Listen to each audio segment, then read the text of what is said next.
Good morning students. आज हम BA first year के लिए माइक्रो इकोनॉमिक्स में जो कल वीडियो पेश किया था,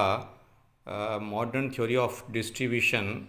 and factor pricing under the imperfect competition, इस चैप्टर के अंतर्गत कल अपन ने चर्चा की थी कि यदि साधन बाजार और वस्तु बाजार दोनों में पूर्ण प्रतिस्पर्धा हो तो ऐसी स्थिति में साधन कीमत का निर्धारण किस प्रकार से होता है। आज हम इसी कड़ी में आगे की दो भिन्न परिस्थितियों के अंतर्गत एक साधन की कीमत के निर्धारण के बारे में चर्चा करेंगे और ऐसी स्थिति में साधन की कीमत किस प्रकार तय होती है उनमें हम आपको ये बताने का प्रयास करेंगे। तो विद्यार्थियों, आज हम जो दूसरी स्थिति पर जो चर्चा कर रहे हैं वह है साधन बाजार में पूर्ण प्रतिस्पर्धा और वस्तु बाजार में एकाधिकार की स्थिति हो तो ऐसी स्थिति में किस प्रकार से साधन की कीमत तय होती है कि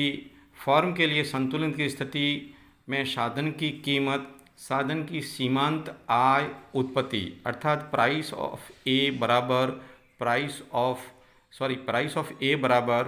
MRPA होगा। यानी कहने का अभिप्राय यह है कि साधन बाजार में यदि परफेक्ट कंपटीशन हो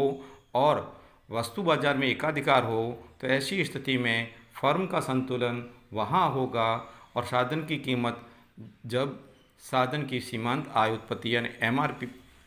के बराबर तय हो। यदि इस स्थिति को हम एक टेबल की सहायता से आपको समझाने का प्रयास करें तो आप ये देख सकते हैं कि ऐसी स्थिति कि में साधन की 5 इकाइयाँ लगा, जैसे ये टेबल है, इस टेबल में इसको समझाया गया है कि यदि हम साधन की, जैसा कॉलम फर्स्ट में साधन की मात्रा बताई गई है, कॉलम सेकंड में साधन से उत्पादित वस्तु की मात्रा कितनी है, फिर सीमांत भौतिक उत्पत्ति MPP, फिर वस्तु की कीमत और उसके बाद कुल आय, फिर MRP अर्थात साधन की सीमांत आय और अंत में साधन की कीमत बताई गई है। तो इस टेबल में आप देखेंगे कि 5 इकाइयाँ जब साधन के हम लगाते हैं तो ऐसी स्थिति में पहले कॉलम में जैसे बताया रखा है, ये आप देखिए, पहले कॉलम में जहाँ साधन की 5 इकाई लगाई जाती है वहाँ पर साधन की जो कीमत है वह उसकी कीमत, साधन की कीमत जैसे ही बता रखा है 28 रुपीज़। आप देखिए साधन की कीमत 28 रुपीज़ है और साधन की ये जो है MRP यानी मार्जिनल रेट ऑफ प्रोडक्शन जो है, सीमांत मार्जिनल रेवेन्यू प्रोडक्ट है, वह 28 रुपये है और साधन की कीमत भी 28 है। अतः यह संतुलन की स्थिति होगी। इसके अलावा ये बताया गया है, इस रेखा चित्र में भी आप देख सकते हैं कि फर्म दी गई स्थिति में, यानी फर्म का जो आपका ये रेखा चित्र में बता रखा है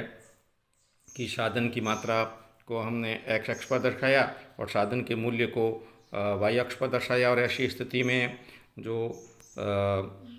साधन की जो पूर्ति है वह चूँकि साधन बाजार में परफेक्ट कंपटीशन है, अर्थात यह W1M रेखा से स्पष्ट हो रहा है, जहाँ पर साधन की औसत लागत और साधन की सीमांत लागत है वह बराबर है। और ऐसी स्थिति में जो उत्पादन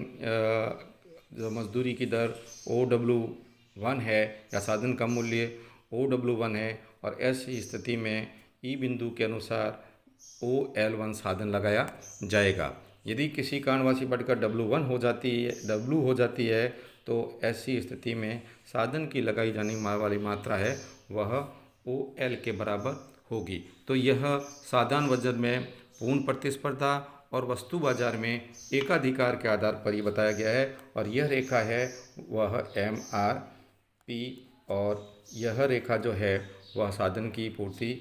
से आधार पर MRP और इसके आधार पर ई बिंदु संतुलन का बिंदु है और यदि किसी वश बढ़ जाती है तो संतुलन E1 से E पर चला जाता है। तो यह स्थिति हमने देखी कि यदि साधन बाजार में परफेक्ट कंपटीशन और वस्तु बाजार में एकाधिकार हो तो साधन की कीमत उसकी MRP के बराबर होगी, मार्जिनल रेवेन्यू प्रोडक्ट के बराबर होगी। अब एक तीसरी स्थिति में भी हम देखने का प्रयास करते हैं जहां साधन बाजार में क्रेता एकाधिकार हो, मोनोपोली की स्थिति हो। तो ऐसी स्थिति में उत्पादन के किसी साधन को केवल एक ही खरीदार होता है, यानी मोनोपोली मार्केट में साधन का खरीदार एक ही होता है। ऐसा आप उदाहरण दे सकते हैं कि किसी गाँव में एक खान का मालिक है तो केवल वही श्रम को काम पर लगाता है। ऐसी दशा में वह क्रेता एकाधिकारी कहलाएगा और क्रेता एकाधिकार के लिए साधन का पूर्ति वक्र जो है वह ऊपर की ओर जाता हुआ होता है, जो ये बताता है कि साधन की अतिरिक्त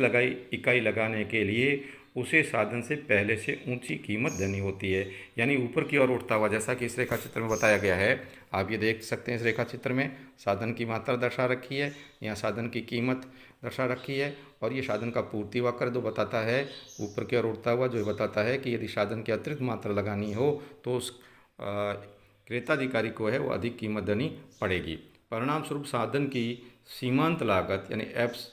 MFC भी बढ़ती है, जो आप देख रहे हैं MFC इससे ऊपर की ओर है और वह साधन की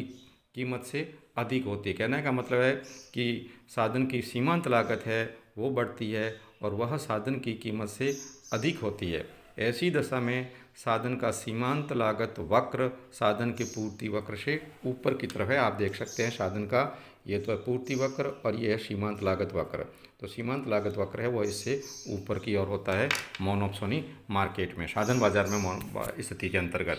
और इसके अंतर्गत आप ये देख सकते हैं कि जैसा कि रेखा चित्र में आपको दूसरे रेखा चित्र में बताया गया है कि जहाँ साधन का पूर्ति वक्र ऐसे है और MFCA जो है के साथ साधन की सीमांत आयोत्पत्ति MRP वक्र को दिखाया गया है। यानी ये आप देख सकते हैं इस चित्र के अंतर्गत कि ये साधन का पूर्ति वक्र है, ये साधन का सीमांत लागत वक्र है, जो उसकी सीमांत यानी MRP के साथ स्थिति को बताया गया है।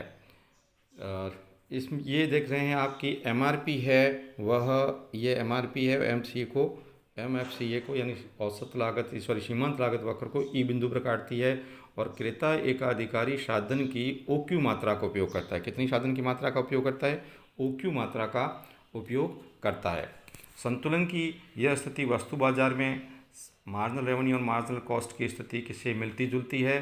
तथा साधन की OQ मात्रा पर प्रति इकाई कीमत जो दी जाती है वो साधन को यानी इतनी मात्रा लगाकर इतनी कीमत दी जाती है, उतनी QM के बराबर कीमत उसे मिलती है। लेकिन इस प्रकार या इस मात्रा पर साधन की सीमांत आय जो है वो QE के बराबर है, यानी इतने साधन को लगाने पर साधन को दी जाने वाली है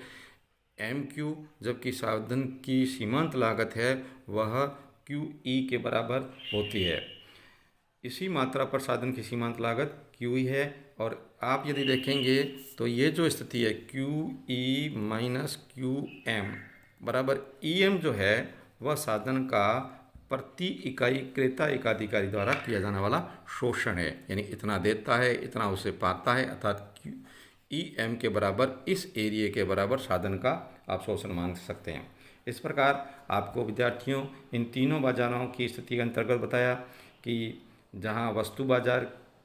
की भांति साधन बाजार में भी कई स्थितियां आप देखते रहे हैं। जब तक साधन बाजार में पूर्ण प्रतिस्पर्धा पाई जाती है तो साधन का पूर्ति वक्र और साधन का सीमांत लागत वक्र एक ही होता है और वो क्षैतिज होता है, जो कि हमने कल वीडियो में आपको बताया था। लेकिन यदि साधन बाजार में क्रेताधिकार की दशा पाई जाए तो पूर्ति वक्र उसके सीमांत लागत वक्र से भिन्न हो जाता है, यानी सीमांत लागत वक्र पूर्ति वक्र से ऊपर की स्थिति वाला होता है, जो कि आपको इस रेखा चित्र में देखने में मिल रहा है। ये रेखा चित्र में आप देख रहे हैं। और तीसरी स्थिति जो है उसमें यदि बताया गया है कि जहाँ पर क्रेताधिकार की दशा है तो इसमें साधन का आर्थिक शोषण यानी इकोनॉमिक एक्सप्लॉयटेशन होने लगता है, और जिसे आपको बताया गया है कि EM मात्रा के बराबर होता है। तो वितरण का आधुनिक सिद्धांत साधन की मांग और पूर्ति दोनों पर विचार करता है और साधन का मूल्य निर्धारित होने पर एक फर्म उसकी लगाई जाने वाली मात्रा को निर्धारित करती है। और यह सीमांत उत्पादकता सिद्धांत का पूर्व भी माना जाता है, क्योंकि साधन के मांग वक्र का निर्धारण उसकी सीमांत उत्पादकता के आधार पर तय होता है। तो विद्यार्थियों आपको इस टॉपिक के अंतर्गत तीनों बाजारों की स्थिति को अंतर्गत आपको समझाया गया है कि किस प्रकार यदि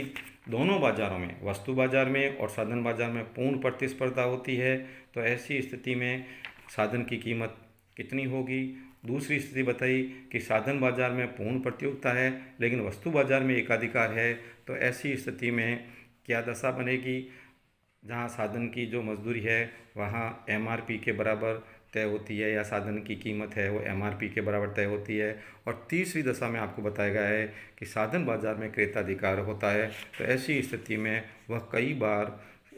साधन क्रेताधिकारी जो है वो साधन का शोषण भी करता है, जो कि आपको रेखा चित्र में हमने बताया। और वह जो है वह आपको EM की दूरी के बराबर का आर्थिक शोषण संभव हो सकता है इस दशा के अंतर्गत। तो विद्यार्थियों, इस टॉपिक को अच्छी तरह से पढ़ने का प्रयास करें, और यदि कहीं कन्फ्यूजन हो तो आप संपर्क कर सकते हैं, और आप इसको जो भी अपने समस्याओं का समाधान टेलीफोन से संपर्क करके पूछ लें। आगे का हम एक और वीडियो लेकर के शीघ्र ही उपस्थित होंगे। धन्यवाद।